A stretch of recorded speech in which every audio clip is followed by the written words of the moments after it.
कुछ शौक ऐसे होते हैं जो इंसान के साथ उसकी आखिरी सांस तक रहते हैं। ये कहानी है एक बुजुर्ग बाबा की, जिसने बचपन से कबूतर पाले और बुढ़ापे में अपनी आखिरी सांस भी उसी कबूतरों को देखते हुए ली। मोहल्ले में सब उन्हें कबूतर वाले बाबा कहा करते थे। बचपन में एक दो कबूतर से शुरू किया और उम्र के साथ उनका कबूतर खाना मोहल्ले की शान बन गया। सुबह सुबह दाना डालना, शाम को पिंजरे की सफाई करना, बीमार कबूतरों को गोद में लेकर बैठना, यही उनकी दुनिया थी।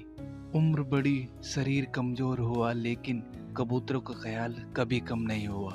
एक दिन बाबा छत पर बैठे अपने कबूतरों को देख रहे थे और धीरे धीरे चुपचाप उनकी सांसें थम गईं। कबूतर चुपचाप उनके पास बैठे रहे, जैसे समझ गए हों कि उनका रखवाला चला गया।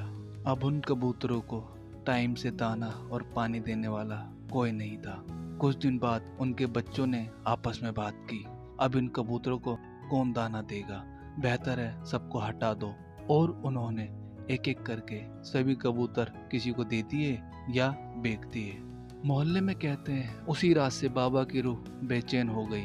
कई लोगों ने देखा देर रात कबूतर खाने के पास कोई परछाई खड़ी रहती, जैसे किसी का इंतजार कर रहे हों। कभी हल्की सीटी की आवाज आती, जैसे बाबा अपने कबूतरों को बुला रहे हों, लेकिन वहां अब कोई नहीं था। कहते हैं इंसान के जाने के बाद उसकी रूह चैन से तभी जाती है जब उसकी मोहब्बत और उसकी अमानत सुरक्षित रहे।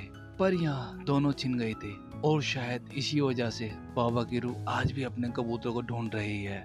जब एक कबूतर पालने वाले की उम्र होने लगती है ना, तो वो अक्सर परेशान रहने लगता है। उसको बस यही दिखाई देता है, मेरे बाद मेरे कबूतरों को दाना कौन डालेगा, मेरे बच्चे कैसे रहेंगे मेरे बिना।